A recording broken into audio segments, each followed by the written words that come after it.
Wins the game. Golden State led 123-105 with 6:34 to go.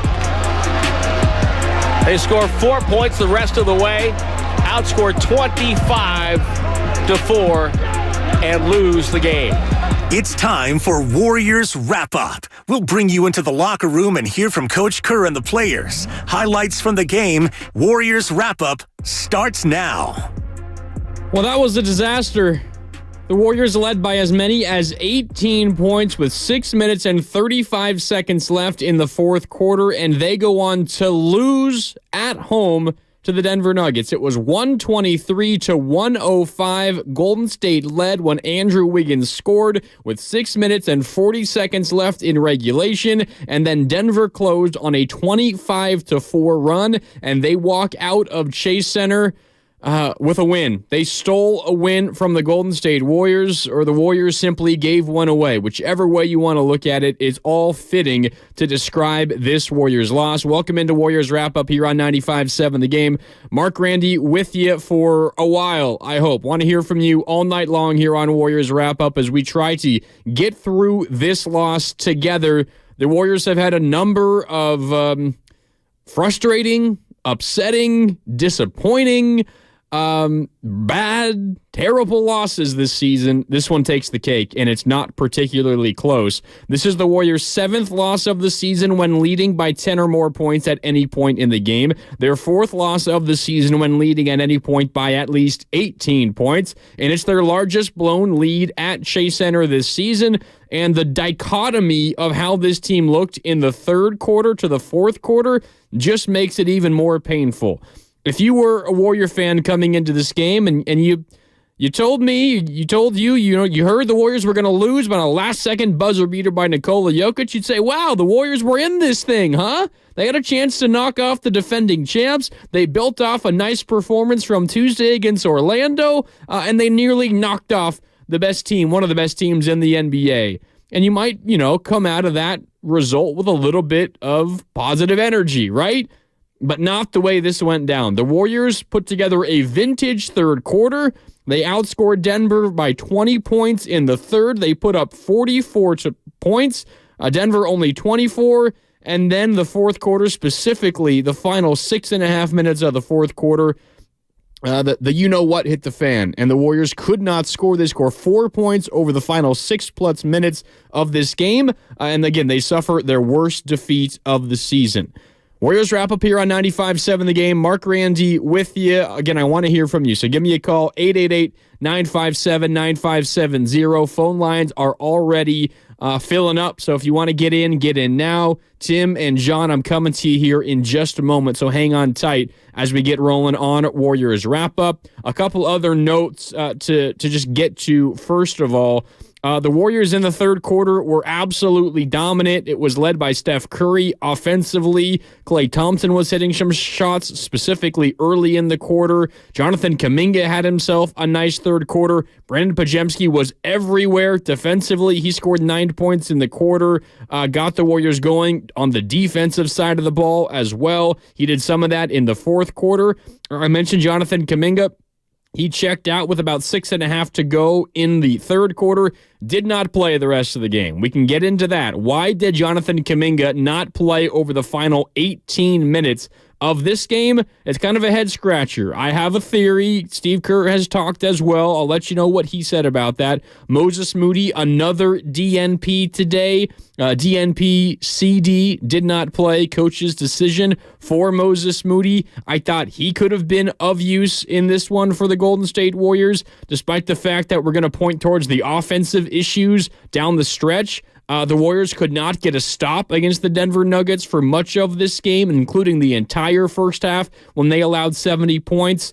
It's a tough one for the Golden State Warriors, and the worst loss of the season. Again, the final score 130-127. As you heard, as we kicked off Warriors wrap up, Tim Roy calling the final few seconds of this game. Nikola Jokic hitting an incredible buzzer-beating, banked-in three-pointer from just inside a half court to win the game for Denver. But the only reason Denver had that opportunity was because of a pass by Stephen Curry, cross-court, tried to find an open man in the corner in the final few seconds when he was getting trapped, but it's an easy interception for Jamal Murray, and Denver goes the other way. They call a timeout. They get it into Jokic. He hits the three. There was also a terrible offensive possession, a few possessions before that turnover for the Warriors. 4 points over the final 6+ minutes for the Golden State Warriors offensively. It didn't help that you couldn't really get stops either, but the offense, which was so good through the first 18 minutes of the half, just absolutely stuck in the mud. Bad decision after bad decision in the fourth quarter over the final 6 minutes. All right, as promised, let's get out to the phone lines here on a Warriors wrap-up. Mark Randy with you, 888-957-9570. Up first is Tim in North Carolina. Tim, what's up? You're on a Warriors wrap-up here on 95.7 The Game. What's up, Grandy? Grandy, you all the things you just named, at this point, we have to look at this coach talking about agendas and wonder what his agenda is with certain players. 6'8", 240 pounds, 6 or 7 from the free throw line, 16 points, 4 assists, 4 rebounds. The only guy putting pressure on the rim, drawing fouls, got the 4th foul on Jamal Murray. You can't get a basket. You can't do anything. Aaron Gordon got going after a guy that's the same size, just as strong as him, is just sitting on the bench watching. this coach, decision-making, all of those blown games, all of that stuff you just named off, how is that not a coach? How is the coach not held accountable for these bad decisions? What are we doing, Grandy? I mean, I hope some of those soft reporters in there hold this man's feet to the fire, and please tell me, Grandy, what are we doing? Don't play the last 18 minutes of the game. This guy, Aaron Gordon, got going when Kuminga was out of the game, because at that point, Kuminga was going back and forth between Porter Jr. and Aaron Gordon. Porter Jr. was doing nothing, and he was bodying up on Gordon. This is ridiculous, Grandy. What are we doing, man? I mean, is anybody going to hold this? Anthony Slater is going to be the only one that'll ask him about it, and he's going to give us some cockamamie excuse, Grandy, but what are we doing? Yeah. This guy can can we finally put to bed why this kid is in his own head? And you know what? Thank God this guy got a voice. I'm glad he has a voice. You know, I got a kid that's 24 years old, and this kid is 21, and I would hope and pray that my son would not sit back and let somebody do this to them. You know, Moses is going to sit there and be quiet, and this coach is going to ruin this man's career because he's not going to get looked at or seen by anybody. I don't know what they're doing to Kuminga, but I'm praying that this kid gets out of here and gets a shot, because I'm a fan and I want to see him with a coach that wants him. Grandy, look at what he's doing with a coach that is not even really utilizing his strength or talent. At what point do you not put him back in the game at 5 minutes and say, JK, we can't get to the rim. I need you to get to the rim. Get me something. I mean, come on, Grandy, what are we doing? Yeah, I mean, I'm with you, Tim. I'm with you, Tim. Thanks for the call. I'm glad that you brought up what Jonathan Kuminga did just before he got taken out of the game in the third quarter. So it was kind of like a quasi-transition play for the Golden State Warriors where the defense isn't really set yet. Jamal Murray gets matched up with Kuminga, and something that Tim just mentioned, Murray was sitting on 3 fouls about halfway through the third quarter. Jonathan Kuminga realizes that, knows that he's got a smaller guy on him who he has beaten in the post time and time again leading up to that moment, doesn't settle for a jumper, goes right at Murray, drives at him, draws the foul, powers through him, and one. 4th foul on Murray. Murray checks out. That was at about the 6-minute mark. And right when Murray checks out, it's when the Warriors really caught fire in the third quarter. 26-10 Golden State from that point forward. But interestingly enough, that was also when Jonathan Kuminga got taken out of the game. Now, to defend Steve Kerr for just a second here, that is normally when Jonathan Kuminga comes out of the game, around the 6-minute mark of the third quarter. Ever since Jonathan Kuminga's been in the starting lineup, he's generally been checking out of the third quarter around that point. So, you know, I don't think that's necessarily like a terrible mistake by Steve Kerr to take him out at that moment. But then you start getting to the point where, okay, how does he not play in the final 18 minutes? Let's think through this. Because Jonathan Kuminga then normally will check back in the fourth quarter around the 5 or 6 minute mark, right? But remember what was happening at the 6 minute mark? The Warriors were up by 18 points. And I think Steve Kerr's thinking at that point, well, we're like a minute or two away from this game being over, right? And the unit in there right now is playing decently. So maybe his decision was, I'm not going to go to Jonathan Kuminga at that moment because the game's almost over and Andrew Wiggins was playing decently, right? And then things go haywire and you start getting to the point where you're feeling like you might lose this game. At that point, I can't find a reason why you don't bring Jonathan Kuminga back in. So up until that point, I think I can find a reason for it that makes a little bit of sense. It's just normal substitution patterns, right? But once things start going poorly and you start getting that doubt in the back of your mind, like we might lose this game, I don't know how you don't bring Jonathan Kuminga back in this game. I mean, in his 18 minutes and 57 seconds, let's call it 19 minutes. In his 19 minutes, Jonathan Kuminga, 16 points. It's his 14th consecutive game scoring in double figures. 5 of 7 from the field. Only took 1 3-pointer, which is a major step forward for Jonathan Kuminga. Got to the line 7 times, made 6 of those, had 4 rebounds, had 4 assists, only committed 1 turnover, only committed 1 foul. 19 minutes of basketball, it was 19 of Jonathan Kuminga's best minutes of basketball. Honestly, I feel that way. I feel like if he got his normal run, he gets another 6-7 minutes or so, and he's up to around 25 minutes. I mean, he could easily be in the 20s in terms of points. He could have had 6-7 rebounds, 5 assists. We're looking at one of the better games of Jonathan Kuminga's career. So again, I'm not trying to find an excuse for Steve Kerr. I think the reason that he subbed out Kuminga in that third quarter, normal substitution patterns. But once things start going wrong for the Warriors in that fourth quarter, when Jamal Murray is hurting you, and as our caller Tim pointed out, when Aaron Gordon is hurting you, when Michael Porter Jr. is hurting you, you need a long, athletic wing in there to try to stem the bleeding just a little bit. And that substitution never came for the Golden State Warriors. All right, let's go back to the phone lines here on Warriors Wrap-Up. I want to hear from you guys.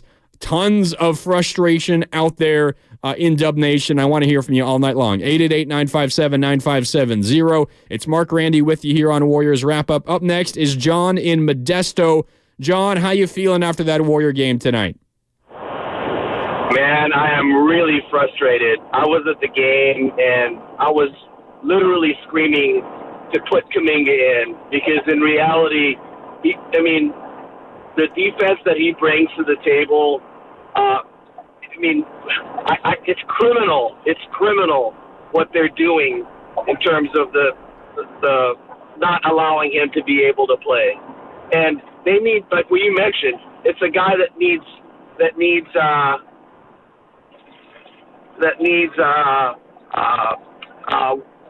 to be able to show what he can do. He's got the skills. I don't understand what Kerr has his favorites. Wiggins was -12 on his plus minus. Kuminga was +6. How the heck does he not play at the end of the game? Oh, +14. Sorry, -14. So I'm just super frustrated. And from an accountability of the coaches, assistant coaches, someone has to be held accountable. This game is crazy. Yeah, John, good call. Appreciate you tuning in. Appreciate it here on Warriors Wrap-Up. At the game, I feel like the Warriors crowd was into it more than it normally has been this season early, but then you got to that point, the third quarter, it was insane in the building, but then you get to those uneasy moments in the fourth, and it's almost like here we go again moment in situation for the Golden State Warriors, because as I said at the beginning, this is the Golden State Warriors' 7th loss this season when leading by 10 or more points at any point, 4th loss of the season when leading by 18 or more points at any time this season, and this is the Warriors' worst home loss of the year in the sense that they have not blown a larger lead at Chase Center so far this season. The Warriors led by 18 points at multiple times in this game, including with 6:40 to go in the fourth quarter. They led 123-105 in the fourth quarter. Denver closes on a 25-4 run to win the game. By the way, for all Warrior fans who are maybe anxiously awaiting how Steve Kerr explains the Jonathan Kuminga rotation, we will have that sound for you coming up momentarily. Steve Kerr has spoken at Chase Center, and when I do have that here on my board, I will get it to you immediately. Steve Kerr asked about Jonathan Kuminga and why he did not play over the final 18 minutes. We'll get that to you as soon as we can here on Warriors Wrap-Up. The other rotation question, Moses Moody did not play. Coach's decision tonight for the Golden State Warriors and Moses Moody. Again, it's becoming a theme again for Moses Moody. It's happening almost every game now for the Golden State Warriors. And I thought Moses Moody could have been a benefit for the Warriors in this game. I mean, you look at what happened in the first half. Denver scored 70 points. The Warriors could not stop anybody. Jamal Murray was a little slow to get going, did not score in the first quarter, but took over in the second and into the early third quarter. Who's the Warriors' best option at defending opposing elite point guards?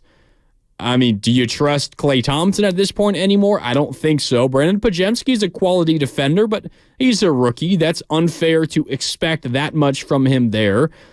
Stephen Curry is always picked on as a defender. I think he's a better defender than he gets credit for, but we got to face a reality here. He's also 35 years old, and defense has never been his strong suit. He always gives great effort on that end of the floor, but you don't expect him to be able to stick with Jamal Murray through 48 minutes. Moses Moody might be your best perimeter defender, and I felt like there was a role for him in this game. But then you look at, some of the other minute totals. Even Kuminga only got 19 minutes. Like, where are the Moses Moody minutes going to come from? Klay Thompson was great in this game. You're not taking any minutes away from Stephen Curry. Chris Paul was fine. He was one of the Warriors that were positive in terms of the plus-minus. It's a difficult proposition to try to find, but I do feel like Moses Moody had a role in this game, or there was space for him to have a role in this game because I think he's one of the Warriors' better perimeter defenders. But another DNP for Moses Moody, and Jonathan Kuminga does not play over the final 18 minutes of this game here tonight for the Golden State Warriors. Maybe not the reason why the Warriors lost this game. There was a lot of other blame to go around for the Golden State Warriors, but it's certainly easy to point to the Jonathan Kuminga rotation decisions as potentially a reason. Who knows? If Kuminga plays over the final 6 minutes, this might be a win for the Golden State Warriors. All right, back to the phone lines here on Warriors Wrap-Up. Up next is Max in Marin. Max, what's up? You're on Warriors Wrap-Up here with Mark Randy at 95.7 The Game. How you doing, Max? Hey, Mark Randy. I was at the game as well, and man, I am frustrated. And you just explained a lot of why I'm frustrated, because Moses Moody and Kuminga, our two most promising young players, are not getting minutes. And I'm sick of it, and Steve Kerr has a track record of poor development. And these players are, when they get in there, have incredible plus-minus minutes. They have hustle plays, big dunks, exciting plays, but then he goes to the vets who are having poor plays at the end of the game. And I'm sick of it, and I'm super sick of it, seeing it as a fan, super sick of it seeing in person, and I want to see the young guns play. That's what it comes down to. Kuminga is a superstar. He's coming into his own, and he has flashes of greatness. And I've not seen Kerr ride the hot hand when Moody has shown promise. He's 4 for 4 from 3. He takes him out in the third. From when Kuminga is having a great shooting game, takes him out in the fourth. What's the deal? I'm so sick of seeing this constant theme of Kerr being the one to literally let us loose, and that's what it comes down to. He's riding these vets because he thinks, because they have a veteran presence, that they're going to be the ones to win. But it's the young guys who are keeping us in the game and the ones that are going to help us win. And I'm sick of it. Yeah, Max, good call. I get your frustration. I really do. And I think every single Warrior fan out there is with you right now. There's a number of Warrior fans who I think hesitant to take the play the young guys approach 100%. But I think that this game pushes a lot of Warrior fans in that direction, specifically because of what you saw with the Kuminga rotation.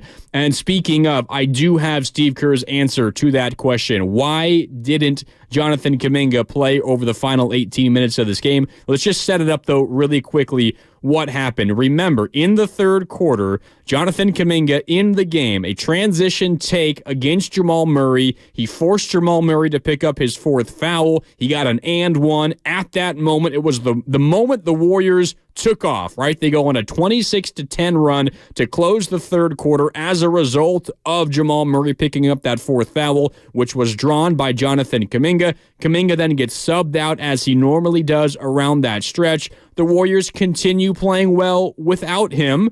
And then when Kuminga normally checks back in, but didn't, is kind of when the game changed and Denver took over, and they ultimately go on to win the game. So, Steve Kerr, why did Jonathan Kuminga not play over the final 18 minutes of this game?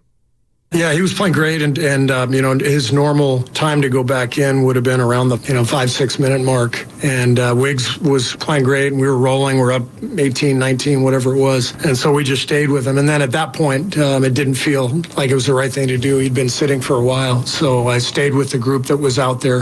Obviously, we couldn't close it out. Okay, so there's Steve Kerr explaining why Jonathan Kuminga did not play over the final 18 minutes. He was very good in his limited action in this game tonight. Again, as I said, 19 minutes, 16 points, 5 of 7 from the field, 4 rebounds, and 4 assists. So Steve Kerr saying, again, when he subbed out Kuminga in the third quarter, his normal rotation pattern, and that does check out. He normally checks out around that stage, the 5 or 6 minute mark of the third, generally sits for almost an entire quarter and comes back in at around the same time in the fourth, the 5 or 6 minute mark. But at that point, Steve Kerr saw that the team was playing well, specifically Andrew Wiggins, and decided to not bring Jonathan Kuminga in. And that's kind of what I thought Steve Kerr would say, but the part where I really had no clue how he would try to find an answer to this question was, okay, well, once things started going wrong, why not bring Jonathan Kuminga in then? And as you just heard Steve Kerr say, he felt like Kuminga had been on the bench too long and didn't want to bring him in cold. I guess I could kind of understand that, but you're in danger of blowing an 18-point lead in the final 6+ minutes of regulation. You got to change something up. You got to change something up. It would be one thing if Jonathan Kuminga had a terrible game, had a bad game. But we're talking about now back-to-back games for Jonathan Kuminga, Tuesday against Orlando and tonight against Denver, albeit in limited action. But those 2 games, I think, 2 of the best Jonathan Kuminga games, not just of this season, but of his career. Honestly, I'm less interested in point totals. I'm less interested in if he's making threes. I'm interested in, is he driving to the basket with force and at will? He was doing that on Tuesday. He was doing that tonight. What about Jonathan Kuminga on the glass? He's been more active. He's been getting his hands in passing lanes. He's making the right decisions with the ball in his hands. That's not just whether to shoot or drive or whatever. It's find an open Curry in a corner. Klay Thompson coming off of a screen. Find him. Make timely cuts. Cut in for an offensive rebound and get a putback. Defensively, it seems like things are coming together a little bit more. So the fact that this decision comes after Tuesday, where I thought Kuminga was great, and after tonight, where in his 19 minutes, I thought he was really good once again, building on what was a very good Tuesday performance, it's just all the more frustrating. Again, if you missed it, Steve Kerr saying, the reason that he did not bring Jonathan Kuminga back in around the 6-minute mark was because the Warriors were rolling, which checks out. Andrew Wiggins was playing well, and then the reason why he did not go back to Kuminga later was because he felt like it would be unfair to put him back in because he had been on the bench so long. I don't know if you buy it. Let's find out if you do. Let's go back to the phone lines here on Warriors Wrap-Up. Mark Randy with you, 888-957-9570. That's the number to call. Up next is Miles in Fort Mason. We've got full phone lines, so give us a call, 888-957-9570. But Miles in Fort Mason is next. Miles, what's up? You're on Warriors Wrap-Up here on 95.7 The Game. Hey, how's it going? I of course, agree with a lot of your points regarding the coaching and, the Jonathan Kuminga's minutes, which was just ridiculous. He's on his way to scoring 30 points, and, he cuts them off short. But I think I guess something different would be the last play. Steph's got the ball with about, 10 seconds left or so to go in the game with, what's just the perfect opportunity for him to take the game over, put up that last shot, go win the game. And I thought that, sure, they did bring that second guy up to guard him, but they had to have anticipated that as well. Maybe a little pick and roll at the top, even if it's a bad shot, we would rather have him take it, at that last point. So, with Steph, sure, he was our leading scorer. It's hard to criticize him. I get it, but he could have executed a little bit better down the stretch there. But, all these blown losses definitely do suck, but it shows that something is there, and we're just so close that don't, all teams that lose say the same thing. But I just see a lot more there, and we're just executing so poorly. So it's pretty close, but So thank you guys so much. Take care. Yeah, thanks, Miles. I appreciate you trying to find a little bit of a bright side here on a Warriors wrap-up after a game like that. We need a little bit of that from this game. Miles, you're 100% right. I mean, we can focus on Steve Kerr's rotation decisions, and I know that's what frustrates a ton of Warrior fans out there. I think I haven't really felt as frustrated as most of you. I think tonight kind of pushes me into agreement with a lot of you about some of these decisions by Steve Kerr in rotation-wise. But let's not just blame this on Steve Kerr. I mean, the Warriors had Stephen Curry and Klay Thompson and Andrew Wiggins and Kevon Looney and all of these veterans, all these guys who have won championships in this league, most of them who have won multiple championships in this league. And you score 4 points. 4 points in the final 6 minutes of this game.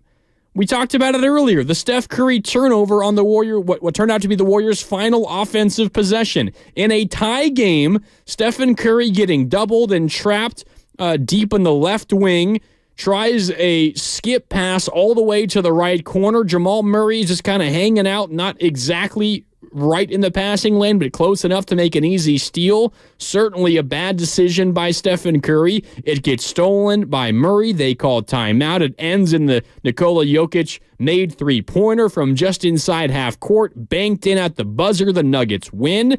The offensive possession before that, there might have been one in between, but there was another really bad Warriors offensive possession. I think they took a tough shot near the end of the shot clock, and they kind of luckily got an offensive rebound, and it turned into a shot clock violation because the Warriors around half court just tried to dribble out some clock. They wanted to take a shot near the end of the shot clock. Steph Curry ends up being forced into a step back, really deep, tough contested three, does not hit the rim. They shovel the ball out to Chris Paul off another offensive rebound, but because the ball didn't hit the rim, no reset of the shot clock.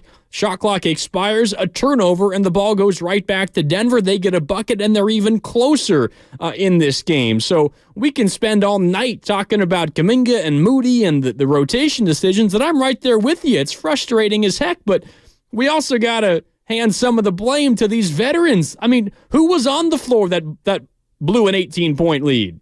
And yeah, you can ask for Steve Kerr to make a change. If things aren't going, try to switch something up. I mean, in the past, in moments like this, I think back to it was the Kings game. I think late November, it was the game the Warriors led by 20 points. Around there, more than that, at the end of the first half, near the end of the first half. I think it was like a 24-point lead late in the first half. And then things kind of kept slowly trickling. The lead kept trickling away in the second half. Moses Moody, who was out of the rotation, got inserted into the rotation and kind of turned the game around in the fourth quarter. At times when things like this have happened in the past, I feel like Steve Kerr has switched things up and went to find a spark. And at times he has found that spark. That did not happen tonight. Not that he didn't find a spark, but he didn't try to find a spark. So I 100% understand all of the Steve Kerr frustration tonight. But our caller is right. We can't ignore the mistakes that were made on the court by the players that were on the court. And we're not talking about a unit full of rookies and second-year and third-year players. We're talking about four-time NBA champs making bad basketball decisions for the Golden State Warriors tonight in crunch time. You're up by 18 points with 6.5 minutes left in the fourth quarter. There is absolutely no reason you should lose that game. None. I don't care who's in the game, let alone two future Hall of Famers, another champion in Andrew Wiggins, another multi-time champ in Kevon Looney. No reason you should lose that game tonight if you're the Golden State Warriors. So plenty of blame to go around. All right, back to the phone lines. They are lighting up, and they're full here on Warriors Wrap-Up. Let's try to free up a couple of those spots for you trying to get in right now. Up next is Tony in Alameda. Tony, what's up? You're on Warriors Wrap-Up here on 95.7 The Game. How you feeling, Tony? Thank you, Mark, for taking my call here. You know, I'm watching the replay right now. I'm going to be honest with you. You know, Steve Kerr is kind of part of the blame right now, okay? You know, 2 seconds, come on. You gotta play play the defense here.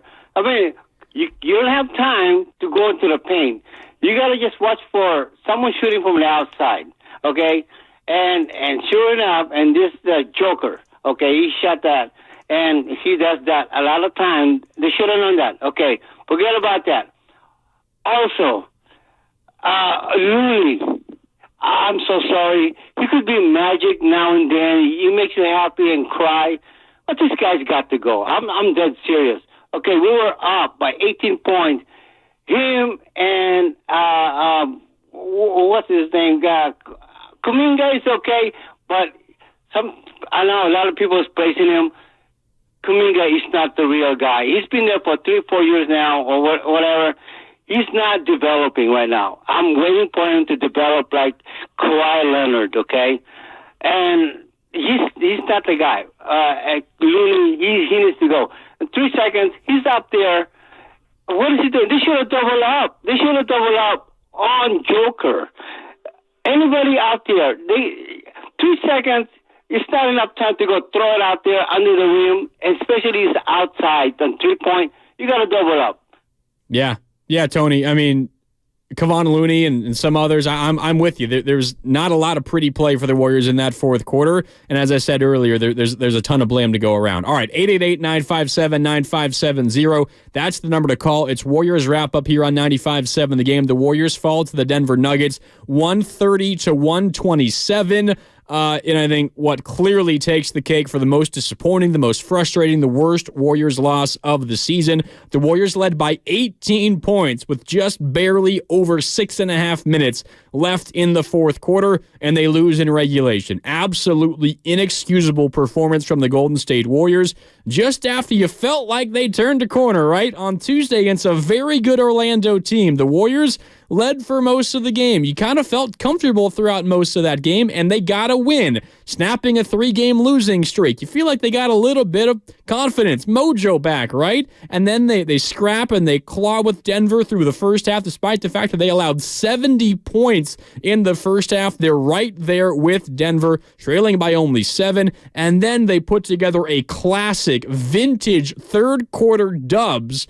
Period. They outscored Denver 44-24 in the third quarter. The Warriors were incredible. The best quarter of the season, bar none for the Golden State Warriors. They closed on a 44-21 run after Denver scored the first 3 points of the third quarter. They were 18 of 24 from the field in the third, 6 of 10 from downtown, really 6 of 9 if you take out the half-court heave at the end of the quarter. Curry had 10 points. Podziemski had 9. Clay and Kuminga had 7 each. Only 1 turnover. The best quarter of the season, followed by the worst quarter of the season. That's what makes it so frustrating for the Golden State Warriors tonight. All right, back to the phone lines here on Warriors Wrap-Up. 888-957-9570. Up next is Daniel. Daniel's in Indiana.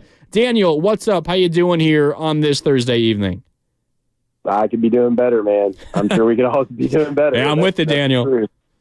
Gosh, it's so frustrating that Kerr keeps trying to go back to this veteran lineup and take the youth out of the lineup. Negative 26 is what those veterans ended with. Negative 26. And that last quarter, of course, impacts that a ton. But here's my thing. If you're going to not have an emphasis on defense, because the stuff that I'm seeing out there is stuff that high school kids learn. Like the fundamentals are just missing. Like, get your head off the swivel, take 2 steps back.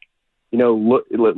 Don't let Aaron Gordon catch a backside lob. Because you should know where he is and be in between him and the basket. There's so many of these little pieces that are just missing, and then Kerr is making these decisions, and you just go, wait a minute, that doesn't make any sense. If you can't stop somebody from getting to the basket, then you better be pedal to the metal all the way in, score as many points as you possibly can, and not let up a lick. That's what Bill Belichick used to say, right? He used to say there are two games being played, an offensive game and a defensive game, and our goal is to win both, and we don't stop pressing the pedal until the game is over. And what it looked like is we went into a prevent and we brought in Wiggins and, Looney because we wanted to protect our 18-point lead. And what we found out was that Looney's overmatched. He's throwing elbows and things into people's backs and all that stuff. That's something somebody does when they're athletically overmatched, is they try to find shortcuts to try and get the rebound or get this or get that. Kuminga should have been in. Trace Jackson-Davis should have been in. Pajemski should have been in. And they should have just taken care of the ball. It's really that simple. Anybody in the chat could have made that last pass that Steph Curry made. He should have made it to Chris Paul. He was right there. Or he should have drove it all the way to the basket. You only need 1 point. It's just like when we passed it to Draymond in that one game and he shot a three and bricked it. It should have been Kuminga going in for a lob and getting fouled. Yeah. Take it to the basket. Get fouled. You need 1 point. Read the room. Yeah, Daniel, you're right. You did say, Pajemski needs to play. To be fair, he played 8 minutes, almost 9 minutes, 8 minutes and 40 seconds in the fourth quarter. Klay Thompson played the entire quarter. Stephen Curry played 8.5 minutes. Dario Saric played nearly 8. Andrew Wiggins played 9.5. Chris Paul played 6.5. So you had a number of players playing a good chunk of minutes, obviously, in that fourth quarter, but of course the zeros with Jonathan Kuminga. And I think you bring up a good point, Daniel. The Warriors' defense in the fourth quarter wasn't great. Obviously, I think the offense is going to get a lot of the blame when you only score 4 points over the final 6.5 minutes of the quarter. But the fourth quarter defensively, it kind of reminded you of the fourth quarter defensively on Christmas Day in Denver, right? When Denver lived at the free throw line. I mean, Nikola Jokic, a career-high 18 made free throws on Christmas. He was perfect, 18 for 18 from the free throw line. It was the reason he had a good game offensively, because he was actually kind of in a rare game for the MVP, struggling from the free throw line. Struggling from the field. He was incredible from the free throw line in that game. The Warriors did a really fantastic job limiting Denver in terms of getting to the free throw line in the first 3 quarters in the game. In the first 3 quarters tonight, the Warriors only put Denver on the line 18 times. That's only. It's not a great number, but it's certainly better than what the Warriors did on Christmas Day. But in the fourth quarter alone, Denver got to the line 11 times, including Aaron Gordon 6 times, and he made all 6. Denver was 11 of 11 from the free throw line in the fourth quarter. And what does that do? You're giving Denver free points, and you're stopping the clock. It's likely going to be quick possessions for Denver when you're fouling them, because the clock stops. And as a result, you are drastically increasing their odds to come back and win this game. And on the flip side, the Warriors couldn't get to the line. They were 2 of 2 from the line. It was a Steph Curry trip to the free throw line that snapped a 13-0 Denver run that got them back within 5. But the Warriors could not keep it up after that. But I think Daniel was right. Some of the defensive principles for the Warriors are off. One of the bad habits that the rookie Trace Jackson-Davis has is when there's a drive coming from one side, he's the help side defender on the weak side. He'll go for a block, and you love to see that from the young guy. I mean, part of the reason why he's been playing more, as Steve Kerr has said, is because he brings a little bit more rim protection that Kevon Looney simply doesn't, and you need that without Draymond Green. Even with Draymond, he's not the best rim protector. He's not the biggest, can't jump the highest. Trace Jackson-Davis can certainly get up more than Draymond does. So that's what Trace Jackson-Davis does. But he gets a little bit, I think, too ambitious at times. There's a drive coming. He's on the weak side on the block. He comes over to help, and he goes for a block on what's a tough shot that's well contested. He doesn't quite get the block. The shot misses as a result of him leaving his man. His man's wide open under the basket for an easy offensive rebound and a putback. I'm not here to pick on Trace Jackson-Davis. He's not the reason the Warriors lost that. That's just an example of some of the Warriors' mishaps with simple defensive schemes, right? And that's what hurt them in the fourth quarter. You have either late or too aggressive closeouts. You have the Warriors helping where maybe you don't need to help. You have doubling Nikola Jokic when Kevon Looney's defending him well, and he finds a wide open Aaron Gordon for the dunk. One of our callers mentioned that as well. I think it was Daniel from Indiana. Aaron Gordon just sitting in the dunker spot, catches an easy lob for an easy 2 points, something that the Warriors would kill to have in that fourth quarter when they could not get anything going offensively. So there's a lot to be upset with on the defensive end for the Warriors. That's not even mentioning the 70-point first half that Denver had. So Daniel's right. I agree with him about the Warriors' defense in this game as well. All right, back to the phones here on Warriors Wrap-Up. Up next is Jeff, who's leaving Chase Center. He was at the game. What's up, Jeff? You're on Warriors Wrap-Up here with Mark Randy on 95.7 The Game. How you doing tonight, Jeff? I'm doing well, Mark. Thanks for taking my call. Finally got out of the parking lot after a long wait. And my frustration is currently with Steve Kerr. He's been in the league for, 25 years, 15 as a player, 10 as a coach. And it doesn't seem like he has a pulse on the game. I feel like everybody at the game, we saw how the fourth quarter was going. Not to mention Kuminga not getting into the fourth quarter, playing the last 16 minutes of the game. But, I mean, he has to understand what's going on, understand the flow. For any team to blow an 18-point lead over that span is just ridiculous. There should be absolutely no reason for that. Don't really have much more than that. But Steve Kerr, I mean, he just has to have a better pulse on the game. I don't know if he's ready to go and just riding with the old guys, ready for them to retire once they go. He's out, but I think we need a change up. He needs to have a better pulse on that.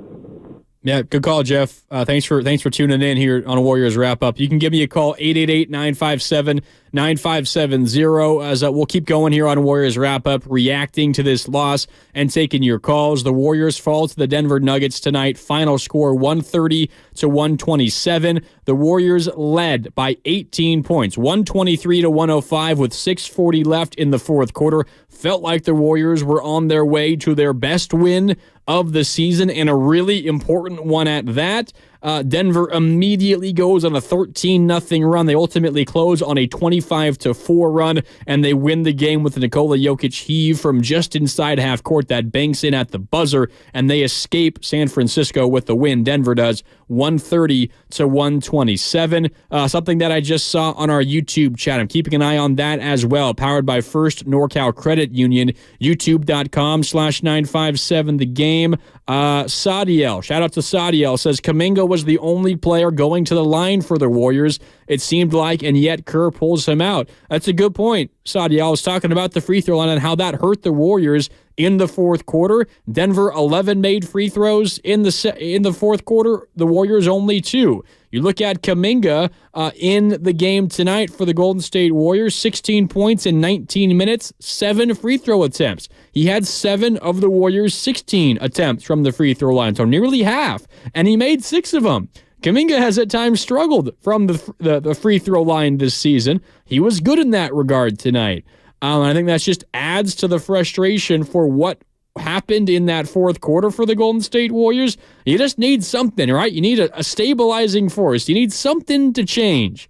You need to stop the bleeding just a little bit. You're up by 18 with 6.5 left, and then this is suddenly a game. The Warriors playing another clutch game. I think it was, the 27th clutch game for the Warriors this season, something like that.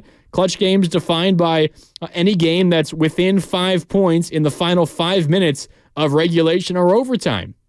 The Warriors played another one of those. I think now they're 13-14 in clutch games this season, but this had no business being a clutch game in the first place.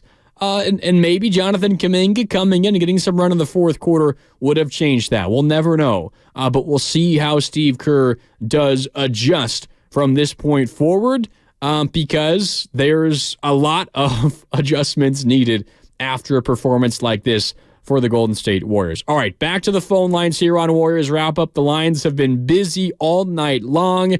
Give me a call, 888-957-9570. Up next is Steel Toe in San Mateo. What's up, Steel Toe? You're on Warriors Wrap Up here on 95.7 The Game.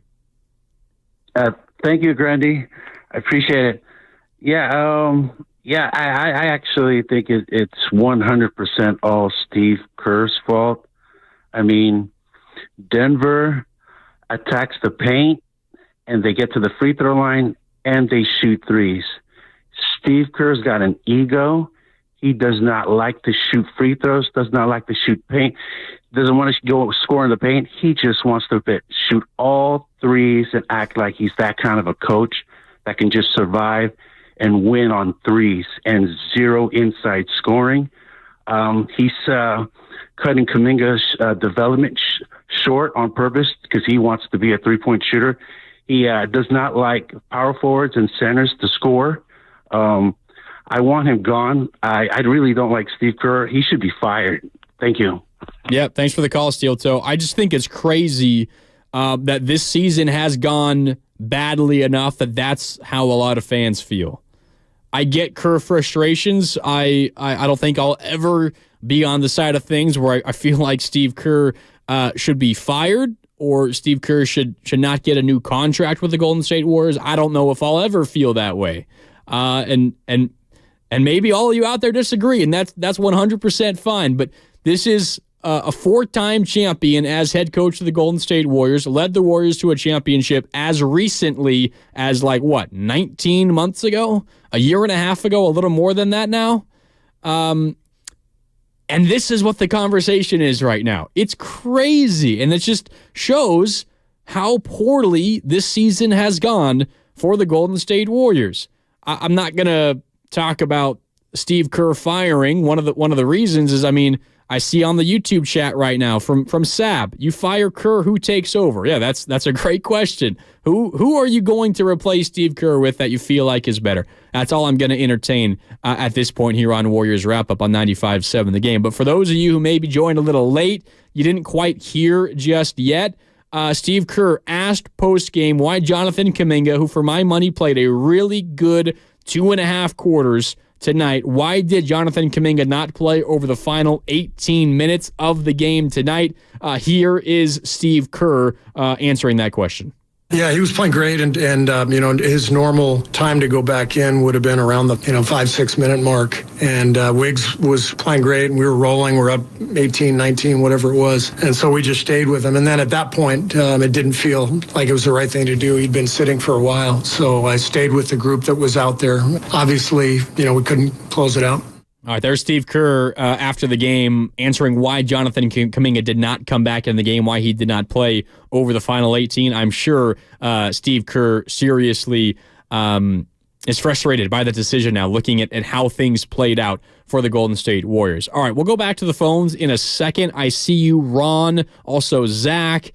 Pat, Will just called in. I see you guys. We'll get to you in a minute. Let's hear a little bit more from Steve Kerr. This is just Steve generally talking about the fourth quarter and what went wrong in that period.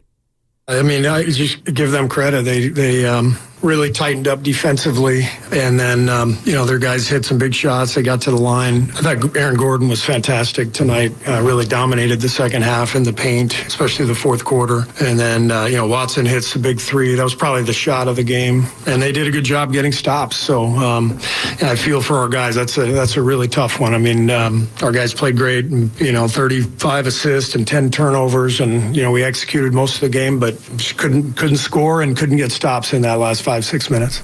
Yeah, you did execute most of the game. You played well. You were up on the defending NBA champions by 18 points with 6.5 minutes left, and then you throw it all away with arguably the worst 6.5 minutes of the season. Frustrating for the Golden State Warriors in a season that has been incredibly frustrating to begin with. All right, back to the phones we go here on Warriors Wrap Up. Mark Randy with you on 95.7 The Game. 888-957-9570. Up next is Ron in Oakland as promised. Ron, what's up? You're on Warriors Wrap Up on 95.7 The Game. Hey, what's up? Enjoy your show. Listen, this is all Steve Kerr. All Steve Kerr. Bro, respond to your superior. The coach go down with the ship. I was done with him last season. I was like, oh man, he's back again. They're gonna let him back. But listen, we suck right now. And this coaching, bro, he took Moody out.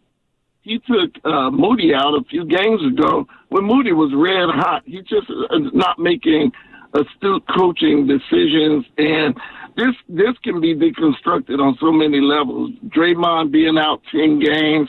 The general manager don't see the need to get us some bigs. We've been playing small ball. The whole league knows our number now. They got the card small balls out now. People are getting big. NBA is big again, and they won't. They will not. I'm like, what is it that the Warriors hate about getting the big? The previous caller nailed it with he hates centers and he's just going for the 3-point line. We've let a lot of good players go that can play interior and in the paint, and I just that Moody decision, regardless. I don't care what was going on with Wiggs. He should have let Kuminga, rather, that Kuminga decision, rather. He should have let Kuminga back in. And Kuminga deserved those minutes. He worked for those minutes. I don't see how you keep a Wardell Steph Curry motivated to stay here and to just, I mean, look at, man, my heart went out to see Steph with the mouthpiece in his mouth at the end of the game. Yeah, he missed. You know, he threw the ball away, whatever, but he has to, night after night after night, put this team on his shoulders. Yeah. And even when it's no Klay Thompson and everybody else having a bad night, he's not allowed to have one. This is a coaching decision. We have good talent, but knowing when to put them in and when to take them out is a charm. And that just, to me, is something. I mean, and not just Steve Kerr. It's like 9 guys over there wearing black and slacks and sitting on 2 rows. Who the hell are those guys that we're paying? I mean, this is just ludicrous the way, this is crazy, man. Thank you. Yeah, good call, Ron. Appreciate you tuning in to Warriors Wrap Up here on 95.7 The Game. I think there's, reality is knocking on Steve Kerr's door right now, and he hasn't answered the door yet, but the knocking is getting louder. Maybe they're kicking at the door now. I think reality is catching up to Steve Kerr with this conversation about the veterans and the rookies, and we can dive more into that on the other side. We got a couple of spots open on the phone lines as well. I see you guys all lining up. Zach, along with Pat, Al, Will, and Brian. I see you all. We'll get you on the other side, so stay with us. We got to hit a quick break. When we come back, more Warriors Wrap Up here on 95.7 The Game as the Warriors lose in incredibly frustrating fashion to the reigning champion Denver Nuggets, 130-127. More Warriors Wrap Up next on 95.7 The Game. Kelley Blue Book is the one-stop shop for pricing, fixing, selling, and instant cash offering. Instant cash offer is exactly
Challenge the shot, long pass stolen by Podziemski. Podziemski, it's a foot race to the rim, goes up and scores! He beat Porter Jr. and Jokic to the rim, and Denver calls another timeout. The Warriors have an 18-point lead. It's their largest of the night, and listen to Chase Center.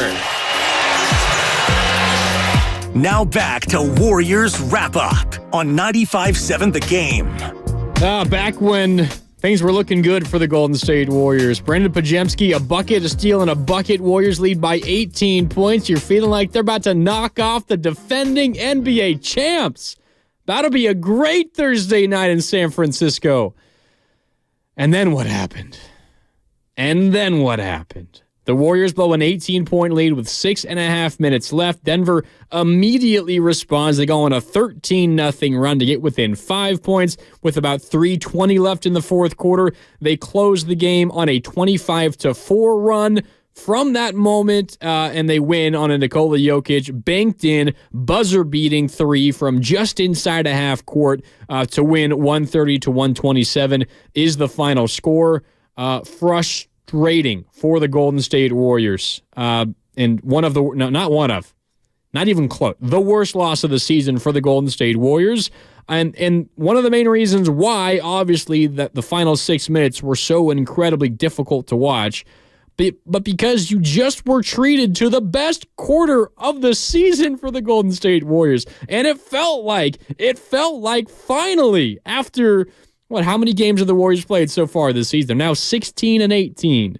After 33 games, now 34, but after 33 games, it finally felt like the Warriors were turning things around just a little bit. They put together a 44-24 third quarter. They go 18 for 24 from the field.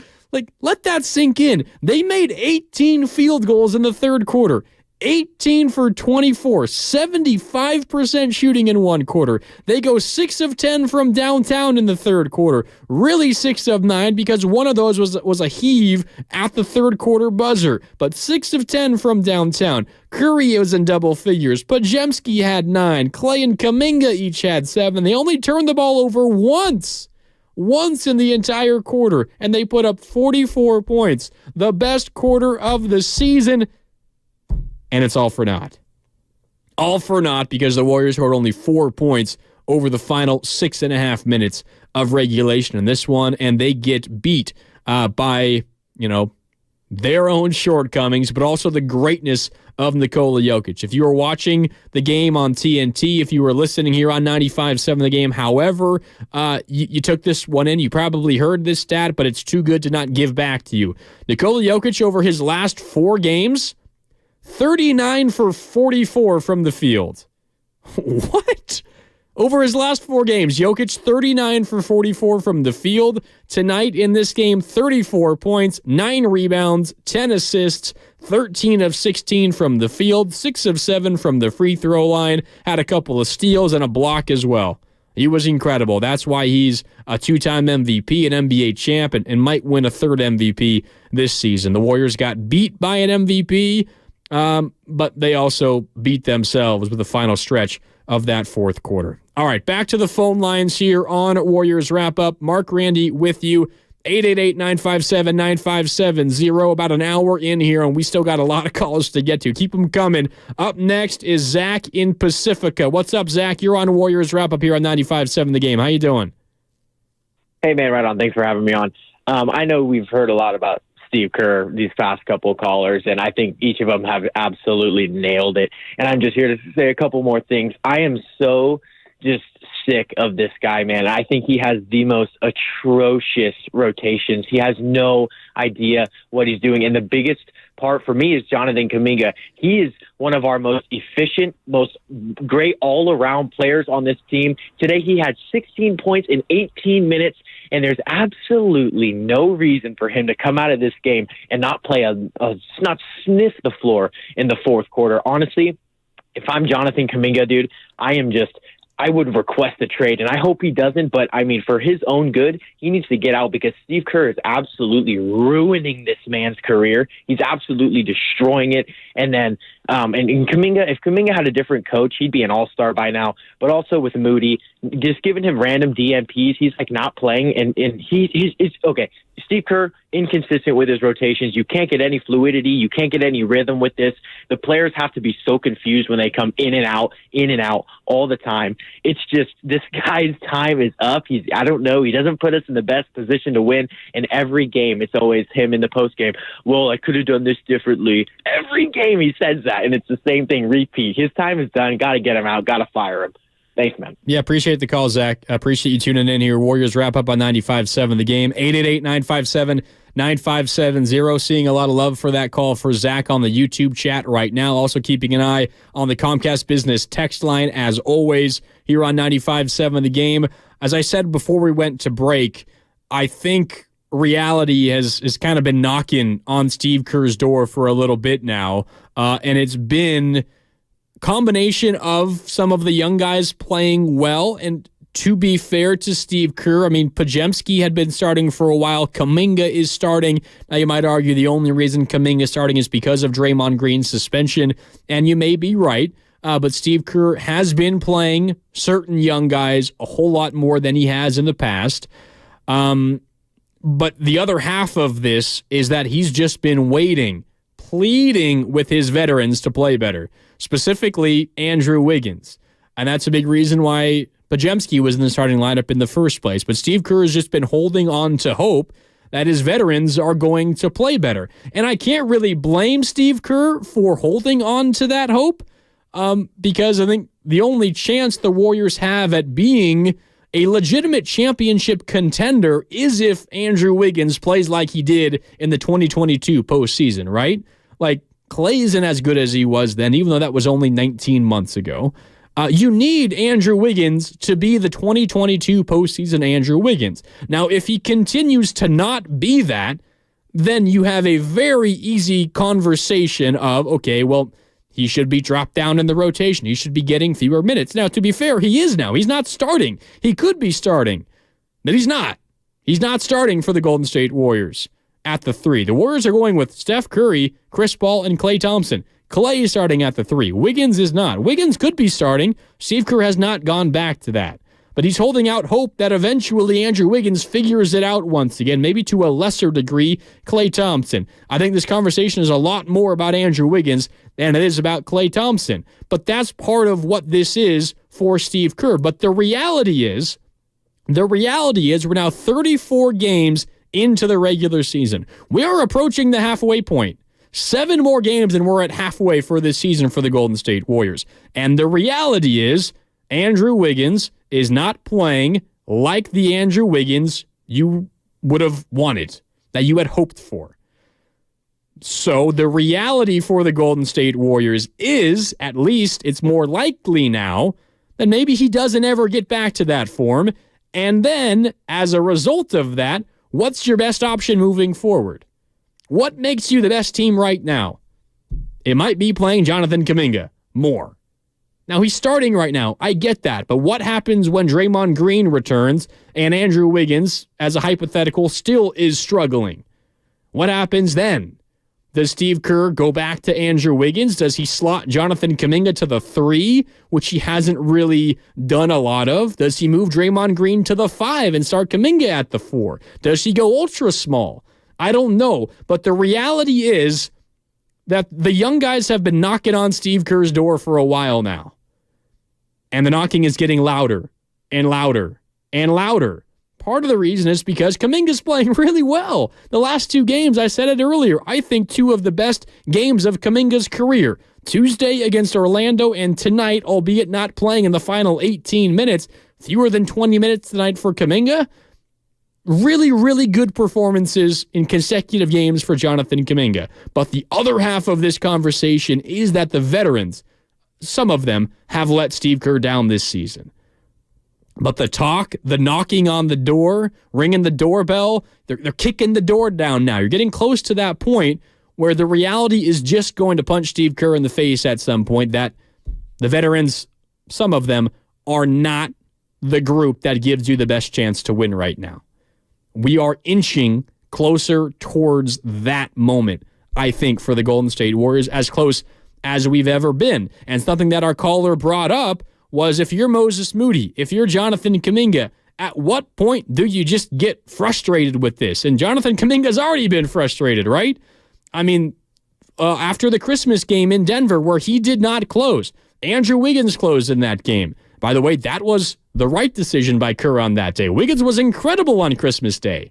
But Jonathan Kuminga was understandably so frustrated. And Steve Kerr has said time and time again, I want my young guys to be upset by my rotation decisions. If they're not upset, maybe they don't care enough about this, right? I want them to be upset when I decide to play someone else over them.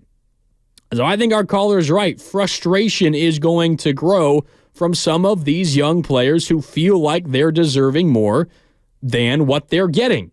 And it kind of reminds me of a conversation I heard earlier today on Willard and Dibs. I'm going to play this cut for you. Jason Dumas of Cron, who was reporting earlier today that there are questions that have been posed to Mike Dunleavy about the Warriors' plan for Moses Moody, who's now been a DNP CD, did not play, coach's decision in 3 straight games. Here's Jason Dumas talking about some of the frustration for Moses Moody. The people around Moses, they're frustrated with just the lack of having a role and the lack of consistency. He's in the rotation one day, he's out of the rotation one day. He seems like, this is for lack of a better term, he almost seems like the sacrificial lamb, so to speak. Whenever there's just a log jam, he's going to be the guy that falls out. And from what I understand and what I've been told, Moses loves the Bay Area and he loves playing for the Warriors, but I think it's pretty obvious. Obvious might not be the right word because Moses has such a good temperament, but I think it's understandable. That's the word I'm looking for. It's understandable that someone in his position with a lot of talent, young, would be frustrated and would want a clear path to playing time, whether it be here or somewhere else. I don't think tonight eases any of the frustrations for Moses Moody or Jonathan Kuminga. I know Jason Dumas, again, there on Willard and Dibs earlier today. Dumas, of course, the sports director for Cron, does a great job. You hear him sometimes here on 95.7 The Game as well, talking there specifically about Moses Moody. But Moses Moody, we haven't heard him, voice frustrations before, right? Jonathan Kuminga's been the one to talk to Marcus Thompson of The Athletic and some others about frustrations that he has with playing time and not sure what his role is and, not closing certain games in the fourth quarter and all of that. Tonight did not ease any of those concerns. So not only are we getting to a point where maybe Steve Kerr has to reevaluate what makes this team the best, what is his best unit, what is his best group, what is his trusted five to turn to. Maybe we're approaching that moment. But we're also approaching a moment where if he does not make a change, you might lose Jonathan Kuminga or Moses Moody. You might lose them moving forward. That's a that's realistic. That is a possibility for the Golden State Warriors moving forward. It is. And it's wild that we are having this conversation just 19 months removed from a championship for the Golden State Warriors. All right, back to the phone lines here on Warriors Wrap Up on 95.7 The Game. Mark Randy with you. Give us a call, 888-957-9570. Up next is Pat in Mountain View. What's up, Pat? You're on Warriors Wrap Up on 95.7 The Game. How you doing? Good, Mark. Thank you for having me. One thing that was good, even though it was a terrible loss, Klay Thompson didn't play with negative energy. He was just letting things flow. And I think that was great. The only thing I thought, though, was when the Warriors built an 18-point lead, there was a lot of teamwork, a lot of ball movement. And then at the end, Curry, I don't know why, he started diverting from the teamwork to one-on-one play. And yet Podziemski was open, Chris Paul was open. I mean, aren't you trying to look for the best shot? They're not as good a shooter as Curry, that's for sure, but if they're wide open, they should be getting the ball to shoot. Shouldn't that be the case? Yeah, I agree with you, Pat. We spend a lot of time talking about rotations and minutes for so-and-so and X, Y, and Z and all of those conversations. The players on the court for the Warriors in the fourth quarter let the Warriors down. And again, we take a look at who was on the floor in the fourth quarter for the Golden State Warriors. Klay Thompson played every second of the fourth quarter. Stephen Curry played 8.5 minutes of the fourth. Andrew Wiggins played 9 minutes and 39 seconds of the fourth quarter. Podziemski was out there for nearly 9 minutes. Chris Paul for 6.5. Who else? I mentioned Andrew Wiggins. Trace Jackson-Davis got a couple of minutes. Dario Saric was out there for 8 minutes. You're talking about a majority veteran group out there for the Golden State Warriors. And as our caller just pointed out, you had a terrible decision by Stephen Curry to make that cross-court pass in the Warriors' final offensive possession that directly led to the game-winning banked-in three at the buzzer by Nikola Jokic. You had a poor offensive possession, I think maybe like 45 seconds of game time before that, maybe a minute before that, where you actually got a couple of offensive rebounds. You tried to kill a little bit of clock, and you took a really tough fadeaway three-pointer that didn't even hit rim. You got the offensive rebound again, but because the shot didn't hit the rim off the hand of Steph Curry, the shot clock did not reset. You couldn't get a shot off in time. That's a team turnover. Denver turns it into points, and they inch closer, and then again, eventually you lose. And that's just a couple of offensive issues for the Golden State Warriors. They only committed 4 turnovers as a team in the fourth. It's not great, but it's not terrible. 2 turnovers, one by Stephen Curry and one by Dario Saric, and then 2 team turnovers. One of those was that shot clock violation that I'm talking about. But Denver turned those 4 Warriors turnovers into 7 points in the fourth quarter. Turnovers weren't terrible in the quarter, but they came at the most inopportune times for the Golden State Warriors. And again, from a unit that is mostly veteran. Mostly veteran. It's hard to make sense of for the Golden State Warriors. It should be nearly impossible to blow an 18-point lead when you've got, 6.5 minutes left.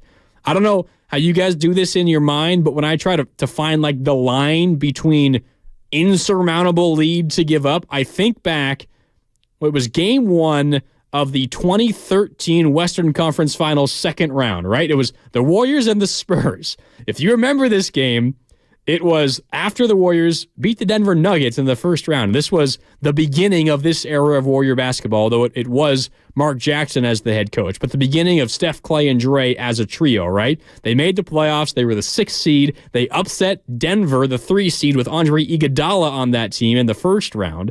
And then they go into San Antonio, who went on to win the championship, by the way.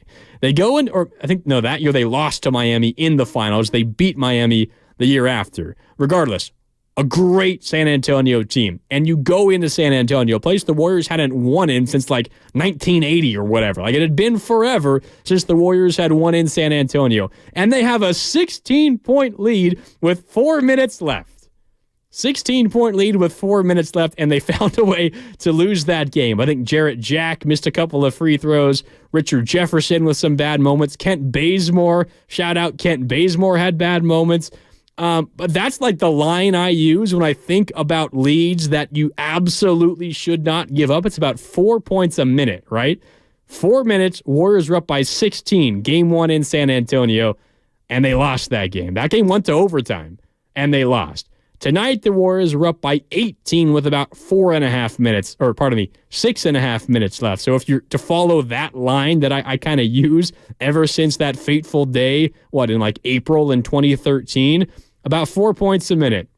So I can do the math in my head. 6 times 4, 24, plus 2 more points for the half minute. So you shouldn't be able to blow a 24-point lead in the final 6 minutes. I know 18 points isn't quite within that range, or it is within that range. That's, a more believable loss to blow. But the point is, you're on the cusp of like insurmountable deficit for the Denver Nuggets, and you find a way to lose. It did bring back memories of that for me, for the Golden State Warriors. What's funny enough about the Warriors, after losing game 1 in heartbreaking fashion like that, they came back and they won game 2 in San Antonio. Klay Thompson went crazy, and it was his first real Klay Thompson game in the postseason. All right, that was a long aside. Let's get back to the phones here on Warriors Wrap-Up on 95.7 The Game. Up next is Will in San Francisco. Will, what's up? You're on Warriors Wrap-Up here on 95.7 The Game. How you doing?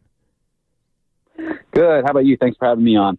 Yeah, I'm doing well. Happy New Year, Will. Happy New Year to you too. I just wanted to talk about some of the late game decisions. I don't blame Steph because he did move towards ISO ball towards the end of the game there. I think that what that creates is less ball movement, and something that I was upset with is that the other guys seem to be ball watching a little bit. And if the other guys were more on their feet and moving around, I think Steph would have had a clearer pass to get an open look. I don't blame any certain person, Steve Kerr or the players, because the players shoot the ball. They're the ones that score. I think Steve Kerr, like you've said many times, is kind of at a crossroads. The other day, Clay made that big press statement about how Steve sat down with him and told him to enjoy the moment, and negative energy affects the team. And I think Steve needs to look in the mirror with that statement a little bit. I think he needs to say, hey, I've had hope in these guys. We've had great highs. The highest of highs. We've created dynasty. But we need to look at the facts of the matter, and that's that hope can lead to denial. And if he doesn't understand that, hey, I have to take a step back and reapproach how I'm coaching this team, we're not gonna get over the hump, because the rest of the league is caught up. And I think he was given a Ferrari as a coach. He had this great backcourt, and he was given Kevin Durant, and he never really had to feel the pressure of these really tough coaching decisions.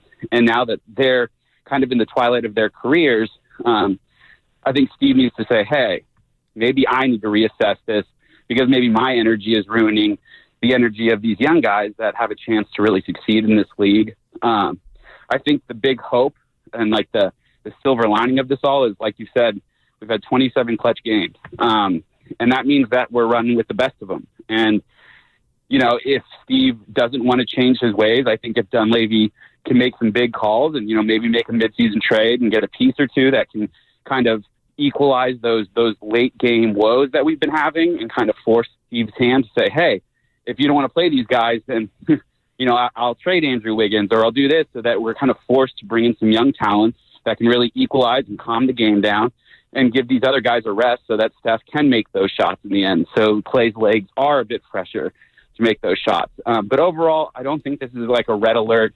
I don't want to fire Steve Kerr. I mean, he's done great. He's not a horrible coach. I think that he just needs to, just like Klay, step back and say, hey, I need to change how I'm doing things. And that's going to lead to the success of our team. Yeah. Appreciate the call, Will. Very level-headed call. I think good one here on a Warriors wrap-up.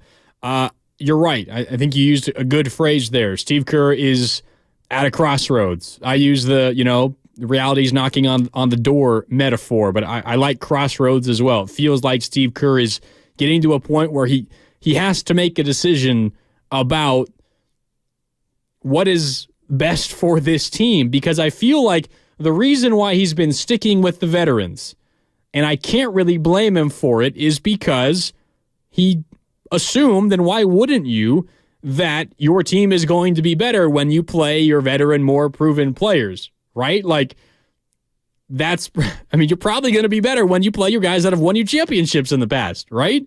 But the reality is, and the crossroads that we're reaching is, maybe that's not the case anymore. Maybe it's not.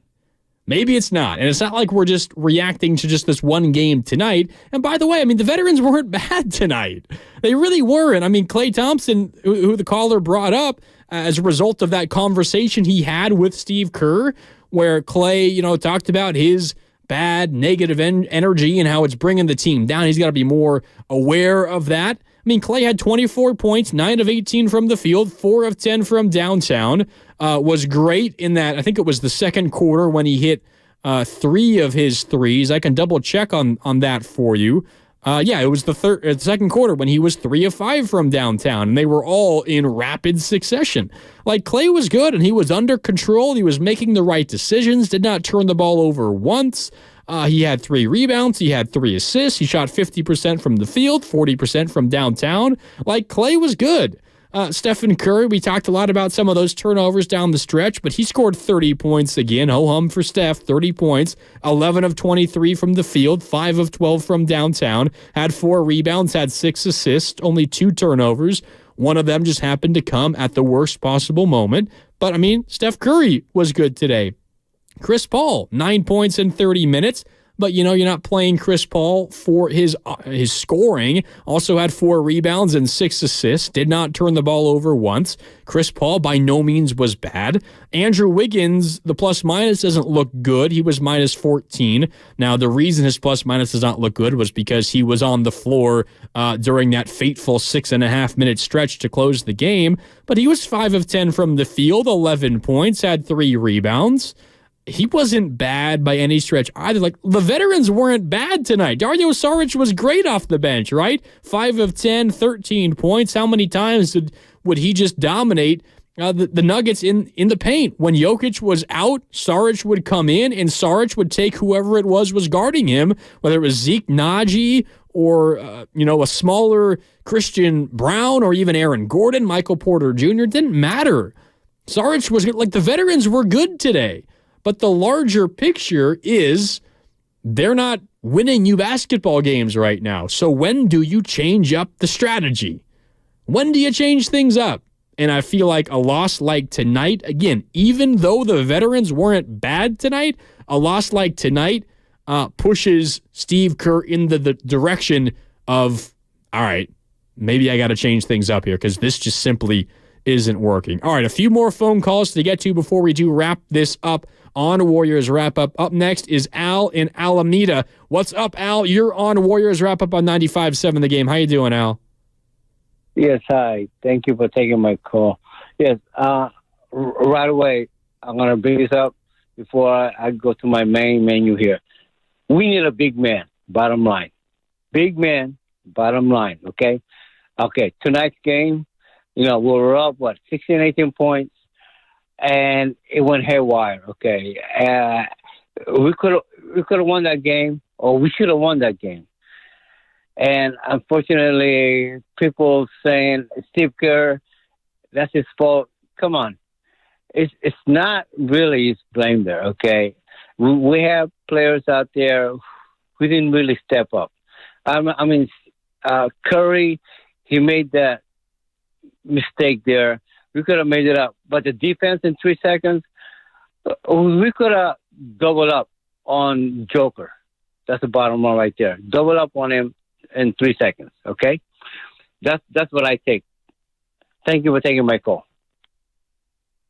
Yeah, thanks, Al. Appreciate it. Yeah, I mean, the Warriors just, you're right. I mean, they could have done a lot of things differently in this game, and they didn't. But it's frustrating because you look at like the Warriors through, 48 minutes in a game, through 42 minutes they were playing like not a perfect basketball game. I mean, they gave up 70 points in the first half, right? And the defense, I think the defense is this team's problem moving forward, despite the awful offensive execution in the fourth quarter. I mean, this team struggles to defend everybody right now. Whether you're a big team, you're a small team, you're a shooting team, you're a points in the paint team, you get out and run, you play in the half court. The Warriors are really struggling to defend anybody right now. I think that's the problem. But still, through 42 minutes, 41 and a half, if you want to be more precise, the Warriors had an 18-point lead against the reigning NBA champions. And then it all, of course, went to hell. All right, a couple more callers here on a Warriors wrap-up. Arnav, we'll get to you in a second to wrap things up. But first, it's George in Berkeley. What's up, George? You're on Warriors wrap-up here with Mark Randy on 95.7 The Game. How you doing, George? Doing well, Mark. Thanks for taking the call. Appreciate it. Yeah, no problem, of course. You've given me a lot to think about as I've heard the other callers, and while I'm not going to go off my point that Kerr should stay as coach, it really does. You got to look at everything. There's been no Draymond. There's been no Bob Meyer. There's been no Iguodala, and this is a brand new year. And of all things, I don't think Chris Paul was the right guy to add to the team. Yeah, I mean, George, honestly, I've had this conversation off air. I feel like Chris Paul's had some like major stretches this season where he hasn't been as good as I feel like a lot of like everyone else has argued. Although I think Chris Paul has been fine recently. I mean, the last like 5 games, he's been shooting the hell out of the ball. He's been great from downtown. There's only 1 of 3 from downtown tonight. I have it in my notes here. Let me check really quick. Chris Paul entering the game 13 for 21 on threes over his last 4 games, and then made 3 or more threes in 3 of his last 4 games. Like, he's been incredible from downtown. I don't think blaming Chris Paul for this season or that was the wrong acquisition. I'm not sure I'd go that far. Chris Paul, he's been starting the last couple of games. I think he started like 10 games so far this season. Largely has been positive. I don't think he's been a home run. But the other thing about that acquisition is the Warriors were severely handicapped. The only reason they were able to acquire Chris Paul in the first place was because they signed Jordan Poole to an extension, the offseason prior.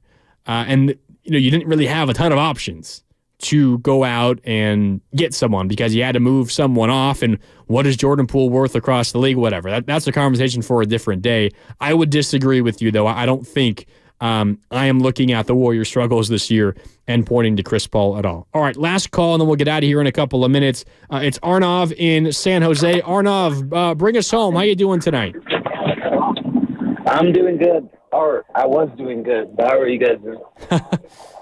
Yeah, what'd you think of that game tonight, Arnav? So I was actually at the game. I went for the game in person, and I got a few thoughts, 2 things I want to get off my chest. One, that last shot, there's nothing really to do about that. You forced him into the best shot that he could have possibly taken, and it's Nikola Jokic. He's going to make that 99%. Well, not 99, but if anyone's going to make that, it's going to be him. But my main problem with that is that you could feel the game slipping away, and when a team is going on a run and they're cutting down at your lead, you want to do something as a coach. Change it up, put in fresh bodies, do something. But Steve Kerr did absolutely none of that. And that's my main problem. He was sitting on the bench. It's not like he was getting up and being vocal, telling his guys where to be, what to do. He was kind of just sitting there and letting it happen. With Kuminga, it's a whole nother issue. I think that Kerr needs to put aside whatever beef he has because at this point, I can't really find any logical explanation for why he's acting like this or why he's refusing to play him. The same goes with Moody, because if you can see Moody gets up every 5 minutes, goes to the cycling bench, warms up, comes back on the bench just to sit. And this is like the fourth game that's happened. The other thing I wanted to talk about is Dario Saric. Dario Saric can shoot, don't get me wrong, he can shoot and he can make the layup, but for him there's no really in-between with that. He has the shooting ability of a guard, but he doesn't have the speed of a guard, not athletic at all. So when he's shooting a shot, you can't rely on him to get the rebound unless it falls directly in his face. And I think the way to solve that is you need to get either A, guard that can shoot, or B, a big that can get rebounds and be a defensive presence in the post, or just like an intimidation in the post. Because Kevon Looney, with all his injuries and with everything he's gone through, I don't even blame him the fact that he can't get up like he used to and grab those boards and be that intimidating figure in the paint. But other than Kevon Looney and a young Trace Jackson Davis, who I don't expect at all to have the experience that he needs to have to close out those clutch minutes. So I think we need to do something there. We need to figure it out, whether that be getting like a Lauri Markkanen type player or just getting a shooter who can shoot and have that speed to advance the ball and increase the pace, which we play so low with. The last thing I wanted to talk about was Stephen Curry. I'm sure a lot of people have talked about this already, but one thing that I feel especially is that Stephen Curry, I don't know if it's his ego getting in the way or something, but this season especially, he started off games with like 4 points or 6 points, and then he'll score like 20 points in the second half. But he tries to be the hero, and don't get me wrong, he's the best player on our franchise, the best player in our franchise's history. But trying to be the hero when you could just make the smart play and dribble the ball out, just like in that last play, it kind of just doesn't make sense to me. Yeah. Good way to end it, Arnav. Appreciate the call. We'll see what the Warriors do at the trade deadline. It's going to be a big question. I mean, part of it, I talked about this before. If you listen, to Warriors this week, last week, part of what the Warriors have to do is prove that they're worth a big move, right? If they keep, racking up losses like this, I mean, the front office is going to decide with or without Draymond Green, this team isn't good enough to warrant making a move and to warrant trading away a valuable piece, right? You're not going to get anything of value in return if you don't part with Jonathan Kuminga, most likely, right? Like it's going to be Wiggins or Kuminga plus a different contract plus picks, most likely to get anything of substance. I mean, the caller talked about Markkanen, which would be great. He would be a great Warrior. But how are you going to get something of substance if you don't move off of something of substance? So is this team even good enough to warrant that move? And if you're asking me right now, I'd say probably not. Probably not. All right, let's wrap things up. We've got a couple of pieces of business to take care of. Up first is extending the three-point line, and for that, we'll go to Warriors rookie Brandon Pajemski. Final minute of the third. Paul off a screen by Jackson Davis, and it was nasty. Paul skipped it to Pajemski, lets it go. Three ball, right corner pocket. The Warriors have a 15-point lead, and Michael Malone wants to talk it over. I feel like it was Brandon Pajemski who would force all of Michael Malone's timeouts in the third quarter and then early fourth quarter. Pajemski was really good in this one. That three-pointer made it a 15-point Warrior lead at the time. Life was good. But it did not stay that way. The Warriors ultimately fall to the Nuggets 130-127. But that was extending the three-point line, brought to you by West Coast Men's Health, successfully treating men for ED and chronic pain. Visit westcoastmenshealth.com. All right, before we do say goodbye for tonight, and thanks to everyone for tuning in to a extended edition of Warriors Wrap-Up tonight, let's give you our hardest worker of the game, brought to you by the Alameda County Sheriff's Office, who works hard to serve the community. Are you looking for a career in law enforcement? Learn more about job opportunities at joinacso.com. I'm tempted to give this to Brandon Pajemski, 13 points. You just heard from him on that three-pointer, as called by the great Tim Roy. But considering how this game ended, I feel like I got to give it to Nikola Jokic. 34 points, 13 of 16 from downtown, 9 rebounds, 10 assists, and of course he hit the banked-in, buzzer-beating three to win the game for the Denver Nuggets. He is our hardest worker of the game, again brought to you by the Alameda County Sheriff's Office. All right, that'll do it for Warriors wrap up tonight here on 95.7 The Game. Again, the Warriors fall to the Denver Nuggets 130-127. The Warriors have no time to let this loss linger. They're back in action tomorrow at home against against Detroit, team with the worst record in the NBA. A chance for the Warriors to put this loss behind them. 7 o'clock tip. Coverage begins with Warriors Live here at 6 on 95.7 The Game. But for now, thanks so much for tuning in on this Thursday evening. For Chris O'Connell and Sterling Bennett across the glass, my name is Mark Randy signing off. The Warriors fall in heartbreaking fashion. Thanks for tuning in to Warriors Wrap-Up on 95.7 The Game. Hey everybody, Garth Brooks here. I wanted to invite you to check out the Garth channel over at TuneIn.